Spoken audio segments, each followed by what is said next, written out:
একটি শক্তপোক্ত ভবন নির্মাণের প্রথম ধাপ কি আপনি কি জানেন? সেটি হলো সঠিক সয়েল টেস্ট। কিন্তু আপনি জানেন কি আপনার জমিতে কয়টি বোরিং বা সয়েল টেস্ট পয়েন্ট লাগবে? অনেকে খরচ বাঁচাতে মাত্র একটি বা দুইটি বোরিং করেন, যা চরম ঝুঁকিপূর্ণ। আজ আমরা জানব বাংলাদেশ ন্যাশনাল বিল্ডিং কোড বা বিএনবিসি 2020 অনুযায়ী সয়েল টেস্টের সঠিক বোরিং সংখ্যা ও গভীরতার নিয়মগুলো। নাহমাদুহু ওয়া নুসাল্লি আলা রাসূলিহিল কারীম।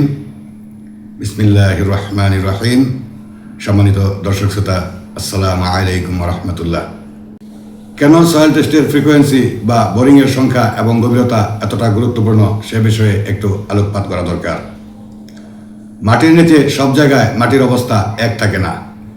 আপনার জমির এক কোণায় মাটি শক্ত হলেও অন্য কোণায় নরম হতে পারে। বিএনবিসি কোড অনুযায়ী নির্দিষ্ট সংখ্যায় বোরিং না করলে ফাউন্ডেশন ফেল করতে পারে, যার ফলে ভবন হেলে পড়া বা ফাটল ধরার মতো দুর্ঘটনা ঘটে। এছাড়া ভবন নির্মাণ নীতিমালাও ভায়োলেশন হয়। আসুন দেরি না করে বিএনবিসি 2020 কি বলে সেই বিষয়ে একটু দেখে আসি। For building structure, the following guidelines shall be followed. On uniform soils, at least 3 borings, not in one line, should be made for small buildings. And at least 5 borings, one at each corner and one at the middle, should be made for large buildings. As far as possible, the borehole should be drilled close to the proposed foundation but outside their outlines. তো বিএনবিসির এই বর্ণনাকে আমরা সহজে summarise করতে পারি। 1 নম্বর point, ছোট plot বা ভবনের জন্য অর্থাৎ জমির আয়তন যদি 250 বর্গমিটারের নিচে হয় তাহলে কমপক্ষে 3টি বোরহোল লাগবে। আর এই 3টি পয়েন্ট কখনোই এক লাইনে হওয়া যাবে না, অর্থাৎ ত্রিভুজ আকার হতে হবে। পয়েন্ট নাম্বার 2, বড় ভবনের জন্য অর্থাৎ জমির আয়তন যদি 1000 বর্গমিটারের বেশি হয় তাহলে কমপক্ষে 5টি বোরহোল দিতে হবে, 4 কোণায় 4টি এবং মাঝখানে 1টি। আর মাল্টি স্টোরি বা বহুতল ভবন এর জন্য অর্থাৎ ভবন যদি 5 তলার বেশি হয় তবে লোড ডিস্ট্রিবিউশন অনুযায়ী বোরিং সংখ্যা আরও বাড়তে পারে।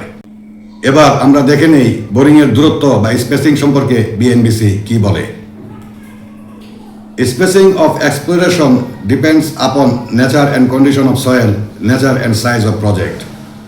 In uniform soils, spacing of exploration or boring may be 30 meter to 100 meter apart or more, and in very erratic soil condition, spacing of 10 meter or less may be required.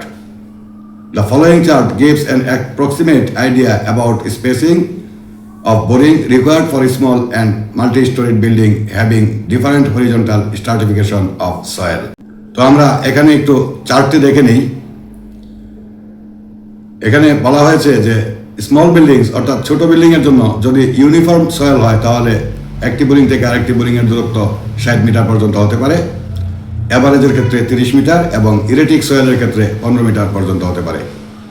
R multi storeyed building অর্থাৎ 5 তলা বা তার অধিক উঁচু যদি ভবন হয় তাহলে 45 মিটার দূরে দূরে হতে পারে একটি থেকে আরেকটি বোরিং এর দূরত্ব, আর অ্যাভারেজের ক্ষেত্রে হতে পারে 30 মিটার এবং ইরেটিক সয়েলের ক্ষেত্রে হতে পারে 15 মিটার। এখন ইউনিফর্ম সয়েল, অ্যাভারেজ সয়েল এবং ইরেটিক সয়েল কিভাবে বুঝবো?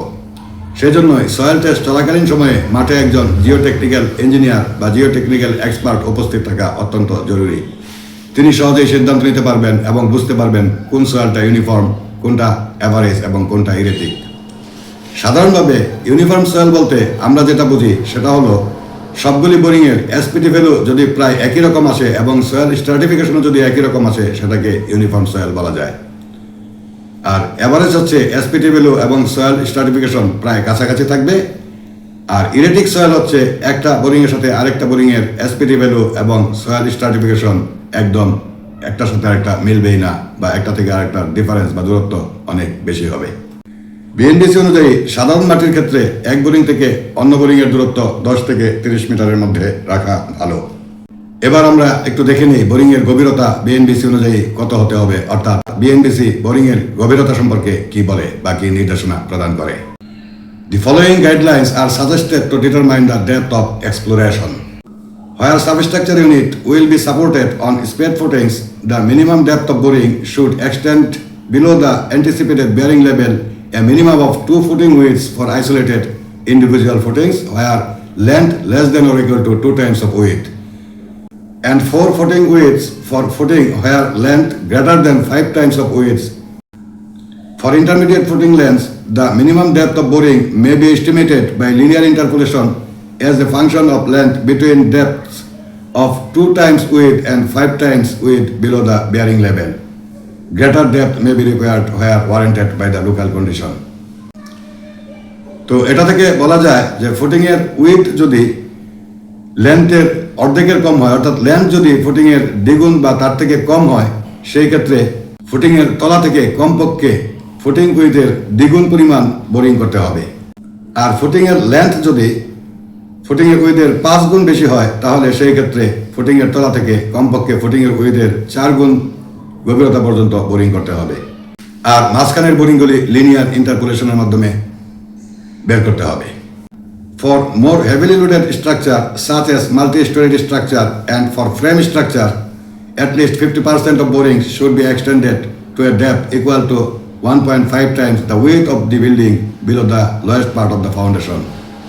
হেভি লোড বিল্ডিং এর ক্ষেত্রে, অর্থাৎ বিল্ডিং এর উচ্চতা যদি কমপক্ষে 5 তলা বা তার চেয়ে বেশি হয়, সেই ক্ষেত্রে কমপক্ষে 50% বোরিং বিল্ডিং এর উইথের 1.5 গুণ পর্যন্ত নিচে গভীরতায় বোরিং করতে হবে। অর্থাৎ যেখানে ফুটিং থাকবে, ফুটিং এর সীমানা বা ফুটিং এর তলা, সেখান থেকে কমপক্ষে বিল্ডিং এর প্রস্থের 1.5 গুণ পরিমাণ নিচে পর্যন্ত গভীরতায় বোরিং করতে হবে, অর্থাৎ সয়েল টেস্ট করতে হবে।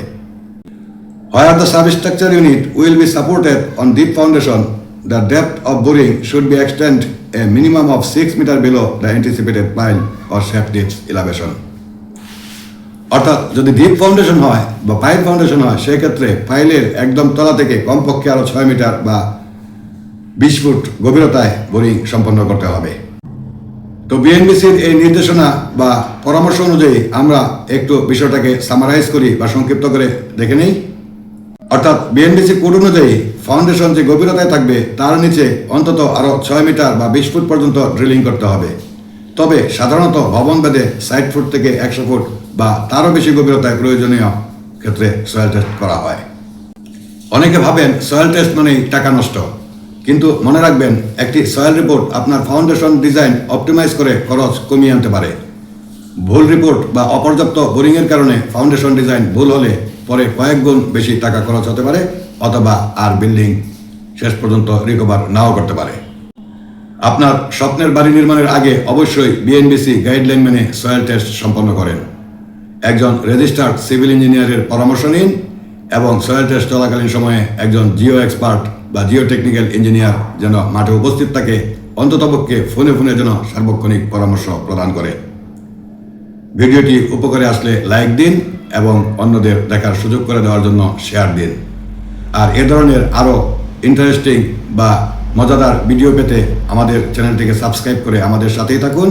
ধন্যবাদ। দেখা হচ্ছে পরবর্তীতে অন্য কোনো ভিডিওতে, অন্য কোনো বিষয় নিয়ে, অন্য কোনো আলোচনায়। ততক্ষণ পর্যন্ত ভালো থাকুন, সুস্থ থাকুন। আল্লাহ হাফেজ। আসসালামু আলাইকুম ওয়া রাহমাতুল্লাহ।